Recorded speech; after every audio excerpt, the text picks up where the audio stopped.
اس کی رحمت کے دروازے ابھی کھلے ہوئے ہیں، اس کی کرم کا می ابھی برس رہا ہے، ابھی سورج مغرب سے طلوع نہیں ہوا۔ تو آئیے، اللہ راستہ دے رہا ہے، اللہ زین تابو، جنہوں نے توبہ کر لی، توبہ سے ما قبل کے سارے گناہ مٹ جاتے ہیں، وَأَصْلَحُوا، اور اپنی اصلاح کی۔ اپنی اصلاح انسان خود کرتا ہے، کوشش کرے تو اللہ تعالیٰ اس کو نوازتا چلا جاتا ہے۔ جب بندہ خود ٹھیک نہ ہونا چاہے تو پھر اس کو کوئی ٹھیک نہیں کر سکتا، اور جب بندہ خود ارادہ کر لے تو اللہ تعالیٰ اس کی مدد کرتا ہے، اس کی نصرت فرماتا ہے جب کوئی بندہ اپنی اصلاح کرنے کی کوشش کرے۔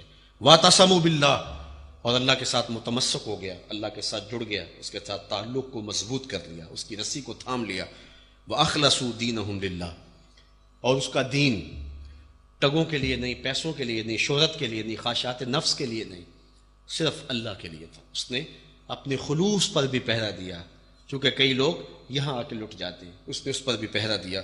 فَأُولَٰئِکَ مَعَ الْمُؤْمِنِينَ، تو یہ وہ لوگ ہیں کہ جو مومنین کے ساتھ ہیں، اور اللہ تعالیٰ ان کو زمرہ مومنین میں شامل کرتا ہے، اور ان کے درجات مومنین کے درجات ہوتے ہیں۔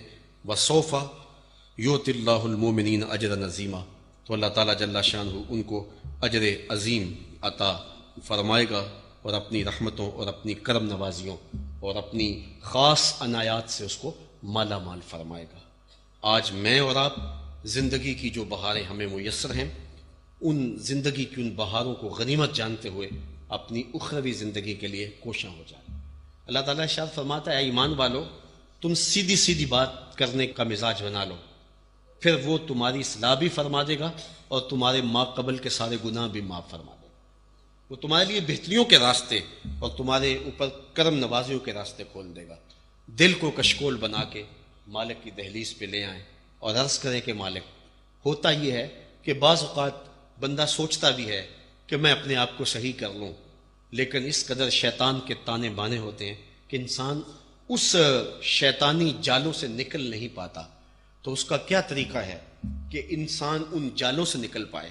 بہت سارے لوگ روزانہ رات کو یہ نیت کر کے سوتے ہیں کہ میں صبح اٹھوں گا، یا تو جاگ نہیں آتی یا فجر کے وقت اٹھ بھی جاتے ہیں، لیکن بستر سے شیطان باہر نہیں نکلنے دیتا، اور پھر وہ کڑتے بھی ہیں، بے چینیاں بھی ہوتی ہیں۔ ایسے لوگ ہمارے پاس بھی کئی آتے ہیں کہ جناب کیا کیا جائے، برائیوں میں مبتلا کچھ لوگ ہوتے ہیں، لیکن اس کے باوجود جو وہ برائیوں سے نکلنے کا راستہ نہیں پاتے ہیں، تو ان کے لیے کیا ہے کہ وہ کیسے نکلنے پائیں۔ اللہ سے ہمیشہ توفیقات مانگتے رہے اور اچھے ماحول اختیار کرے۔ رومی نے ایک بڑا خوبصورت جو ہے وہ طریقہ دیا ہے، گر تو سنگ خاراؤ مر مر شوی، چوں بصاحب دل رسی گوہر شوی۔ کہا اگر تو سخت پتھر ہے اور کوئی چیز تیرے اوپر اثر نہیں کرتی، کسی صاحب دل کی صحبت میں بیٹھنے کی عادت ڈال لے، اللہ اس پتھر کو گوہر بنا دے گا، وہ قیمتی موتی بن جائے گا، اور وہ تراش لیا جائے گا اور وہ خراش لیا جائے گا۔ اس لیے اچھے ماحول ان کو اختیار کرنے سے انسان کو جو ہے وہ باطن کی بہتریاں نصیب ہوتی ہیں، اور اس کی اصلاح کے لیے یہ ایک مؤثر ترین ذریعہ ہے۔ آئیے میں اور آپ اپنی زندگی کو سنوارنے کے لیے کوشاں ہو جائیں اور اپنی زندگی کو نیکی کی راہوں پہ ڈال لیں۔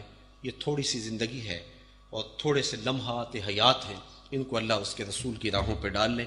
ادارۃ المصطفیٰ کا یہی پیغام ہے، اور آج اصلاح امت کے عنوان سے میں اس کانفرنس کے اندر اپنی اصلاح کا آغاز کروں، آپ اپنی اصلاح کا آغاز کریں۔ اینٹ سے اینٹ جڑتی جائے گی، دیوار بنتی جائے گی، اور ایسے ہی معاشرتیں قائم ہوتی ہیں۔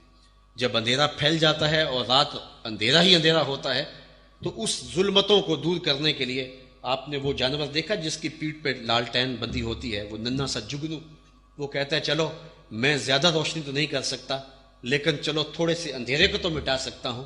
اس لیے میں اور آپ اپنی بھی اصلاح کریں، اور کم از کم اپنے گھر کے ماحول کی ظلمتوں کو دور کرنے کے لیے جو تھوڑی سی روشنی ہے اس کو لے کر کے گھومے۔ رات کو جگنو بھاگ رہے ہوتے ہیں، کوئی ادھر جا رہا ہے کوئی ادھر جا رہا ہوتا ہے، کہ تھوڑی سی روشنی ہے اس کو پھیلا دیں۔ تو جو اللہ نے ہمیں روشنیاں دی ہیں، جو اجالے دیے ہیں، اس کو گلی گلی پھیلا دیں۔ میں اسی عزم کے ساتھ اور اسی ارادے کے ساتھ، یہ نعرہ بھی ہے، یہ پیغام بھی ہے، یہ جذبوں کا اظہار بھی ہے، اور ہمارا عہد بھی ہے، اور رب سے دعا بھی ہے کہ آفاق کے ہر ہر گوشے میں قرآن سنا کر دم لیں گے، اب رکنا نہیں، اب تھمنا نہیں، فردوس میں جا کے دم لیں گے۔ اللہ آپ کو مجھے اپنی رحمتوں کے سائے میں اور اپنی کرم نوازیوں کے اجالوں میں رکھے۔